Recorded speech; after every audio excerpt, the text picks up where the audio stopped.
blue eyes, and then she says, I have great genes, because she's wearing jeans.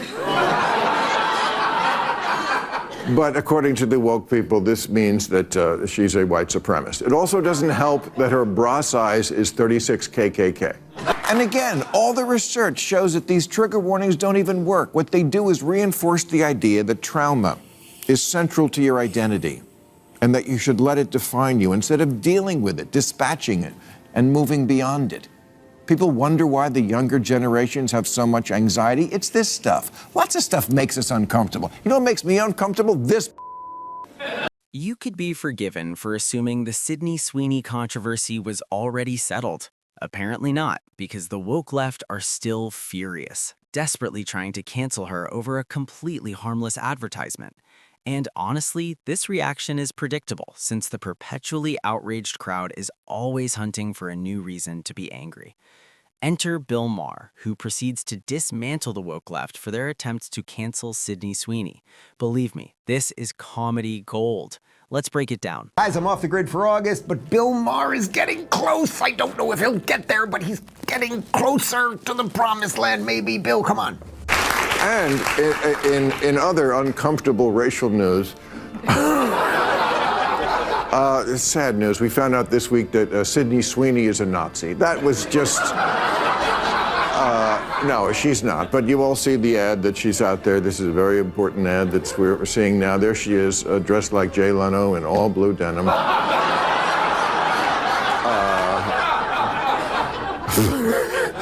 And she talks about the fact that she has blue eyes, and then she says, I have great genes, because she's wearing jeans. But according to the woke people, this means that she's a white supremacist. It also doesn't help that her bra size is 36 KKK. Maher sums up the entire Sydney Sweeney fiasco in one sharp comedic strike, effortlessly mocking the far left along the way. To anyone with basic common sense, the ad was clearly a light-hearted pun, a harmless joke with no intention of promoting racial stereotypes or white supremacist nonsense. But naturally, the eternally offended crowd twisted it into another manufactured crisis, acting as though Sweeney herself rewrote history just by appearing on screen. Maher, never one to tiptoe around delicate emotions, throws fuel straight onto the fire. He jokes, completely deadpan and unapologetic, that the internet treated her like some extremist mastermind, as if her bra size were a secret radical symbol. The joke perfectly exposes just how unhinged the outrage machine has become. It's bold, biting, and painfully accurate.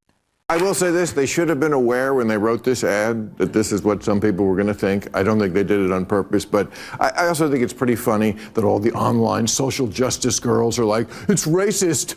There's no such thing as good genes. Right, and then you go on Tinder and swipe left on every bald guy. And yes, the Outriders absolutely knew this kind of exaggerated backlash was coming. They saw it from miles away and went ahead anyway. Frankly, so what? We're supposed to live in a free society where creativity doesn't require approval from the outrage police. People should be free to joke, experiment, and express ideas without fearing a digital mob attack for stepping out of line. As long as nothing illegal is happening, that freedom stands. That's the entire purpose of constitutional free expression. It exists to protect uncomfortable humor, edgy satire, and imperfect viewpoints, just as much as the safe, approved ones. If freedom only applies when no one feels offended, then it isn't freedom at all, it's obedience. And the meltdown over a harmless pun proves exactly why voices like Maher's still matter. Let's put a trigger warning on trigger warnings. A new study from Flinders University analyzed a dozen other studies on trigger warnings, and they all came to the same conclusion. They don't work. Not only don't they protect your feelings, but if you actually have been traumatized by something they're warning you about, a trigger warning makes it worse. It's like if seatbelts were made out of broken glass. It winds up just being a reenactment of the old joke, how do you keep a pussy in suspense? Many of the people furious about Sweeney's ad even argued it should have included a trigger warning, as if a playful commercial now required the same caution label as a psychological thriller. They claimed viewers needed protection from its supposedly offensive content. Maher pushes back hard, pointing out an obvious truth. Trigger warnings don't actually work. Human curiosity always wins. The moment you tell people, "Don't look at this," they immediately want to look. That's basic psychology. Instead of shielding anyone, a trigger warning would have guaranteed more clicks, more outrage, and more frantic think pieces from the chronically offended. Maher's point is simple and sharp. Warnings don't prevent reactions, they intensify them. And the same people demanding protection would have rushed to watch the ad the second a warning appeared. Who have been living on an offshore oil rig for the last 10 years and don't know what I'm talking about, a trigger warning is a kind of close your eyes, here comes an ouchie. That, like so many bad ideas in recent years, got started on college campuses. Students started demanding them so they could get ready in case something in a book or a piece of art or a history lesson reminded them that life included bad things and not just good, and sometimes people were mean. You can't have that just sprung on you. Several universities in recent years have even compiled lists of words we should be warned about to get rid of altogether, including balls to the wall, no can do, you guys, master, white paper, man in the middle, gyp, off the reservation, peanut gallery, insane, and virgin. Virgin? Maher's analogy is brutally simple.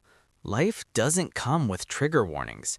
Difficult moments, painful truths, and unexpected challenges hit without flashing lights or gentle disclaimers. So why, he asks, should college students demand them in lectures? If you're sitting in a university classroom, you're legally an adult, supposedly preparing to face the real world. If you can manage adulthood, bills, relationships, social media chaos, and everything else life throws at you, you should be able to handle an uncomfortable topic without emotional padding. He also highlights the hypocrisy. These same students asking for constant emotional protection often engage in behavior that would shock older generations. Explicit content, wild online trends, chaotic nightlife. Yet suddenly a lecture topic is unbearable? It doesn't add up. Trigger warnings aren't protecting anyone. They're promoting fragility. As opposed to what? Person experiencing not getting laid?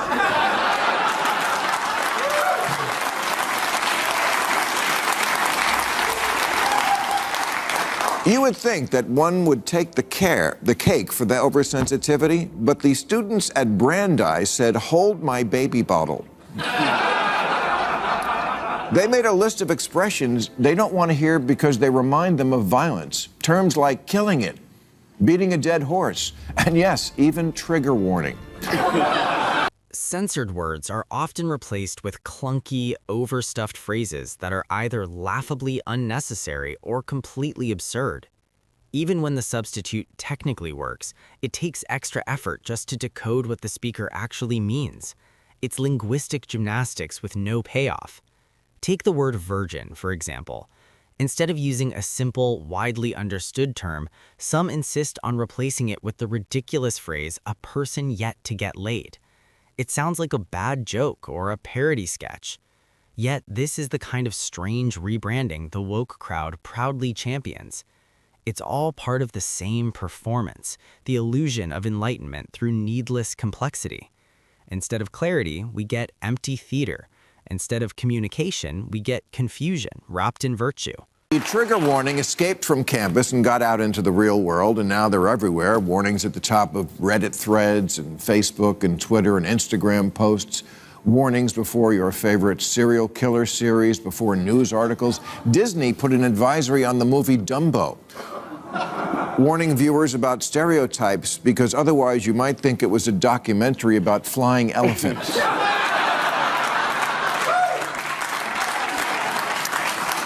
Turner Classic Movies still wants to show you classic movies, but before we do, first there are a few parts we'd like you to feel really bad about. Now enjoy the show.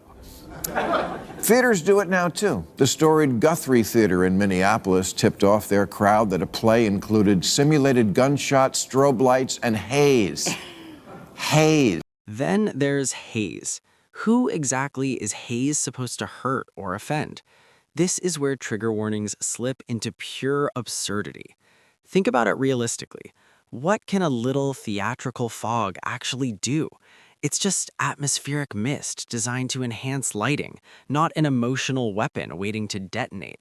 Still, some insist it requires a warning, as if a soft fog could unleash trauma on unsuspecting viewers.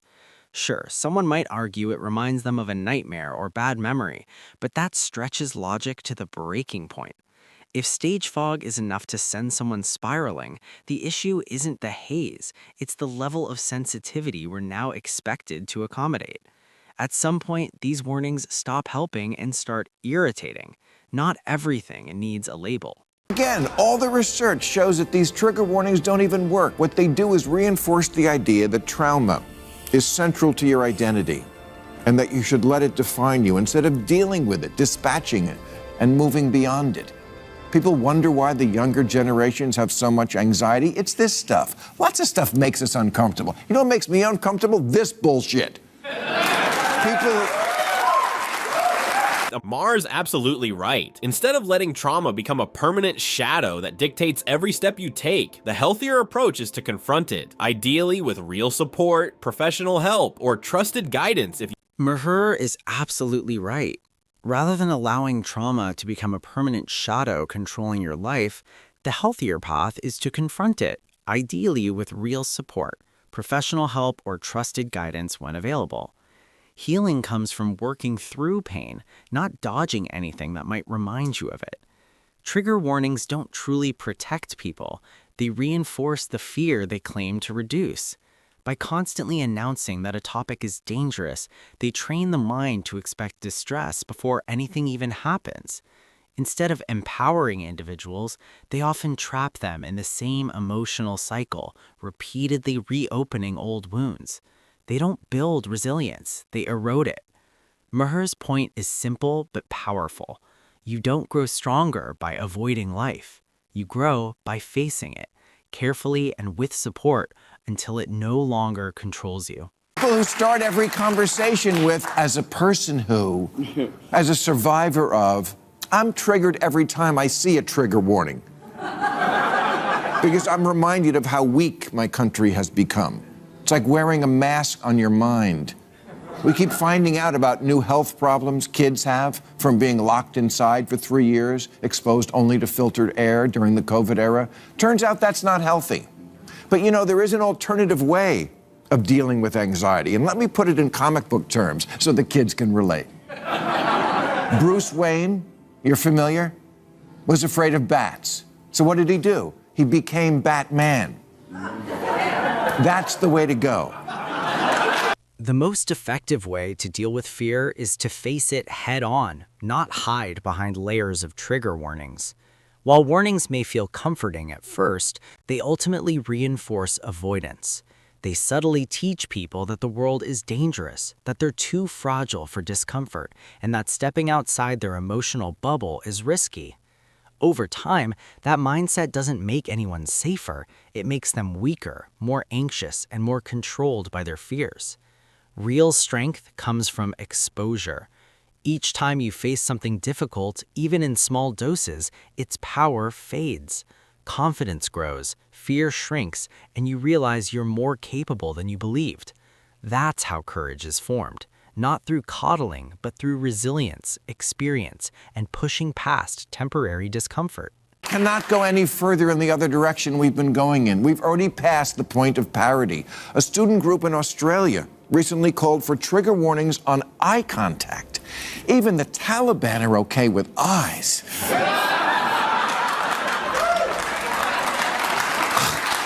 Eye contact? Were you traumatized as a child after losing a staring contest? What's next? Trigger warnings for conversations? Having everyone walk around with name tags that say, "Hi, I'm Dave. Please don't bring up doorknobs." In the end, the entire Sydney Sweeney controversy is just another example of how hypersensitive and theatrical the modern outrage machine has become. A harmless ad turned into a national meltdown. Trigger warnings were demanded for absurd reasons, and everyday words were twisted into awkward, cartoonish phrases in the name of sensitivity. Maher cuts through it all with a simple truth. Life doesn't come with warnings, and pretending it should only breeds fragility, not strength. Trigger warnings don't heal trauma, they amplify it. They don't build resilience, they weaken it. And they don't resolve cultural debates, they just create more noise. Whether it's haze in a theater or a playful pun in an ad, we can't bubble wrap reality. Strength and sanity come from confronting life, not censoring it. And Maher's takedown is a reminder we clearly needed. That brings us to the end of today's video. If you enjoyed it, hit the like button and subscribe for more content like this. Thanks for watching, and I'll see you in the next one.